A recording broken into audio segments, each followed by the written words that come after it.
Almost 17,000 vehicles a day drive on Interstate 40 in northeastern Arizona.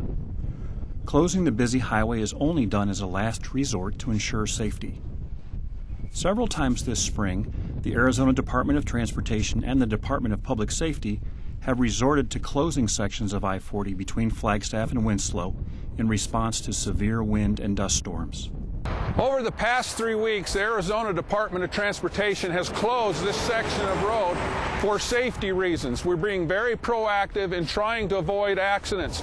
We found that if we go ahead and close this section of road before it gets bad, then we can alleviate the big pileups that you see during heavy fog and heavy dust storms.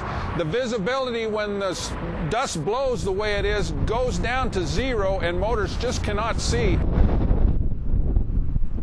Wind gusts have reached 75 miles per hour and higher, powerful enough to bend and break highway signs and topple tractor trailers. This area has been ravaged by drought for years, making the soil very dry and loose.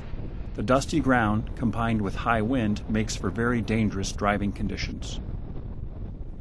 A lot of motorists traveling from coast to coast, from the west to the east coast, are very unfamiliar with this section of highway through Arizona.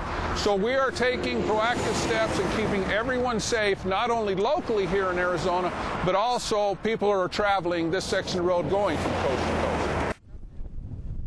A lack of detours and limited services in this lightly populated region has made it tough for travelers.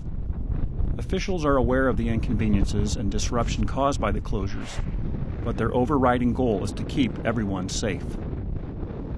ADOT, DPS, and local law and safety officials are meeting to discuss ways to better coordinate their efforts and to help motorists stranded by the closures.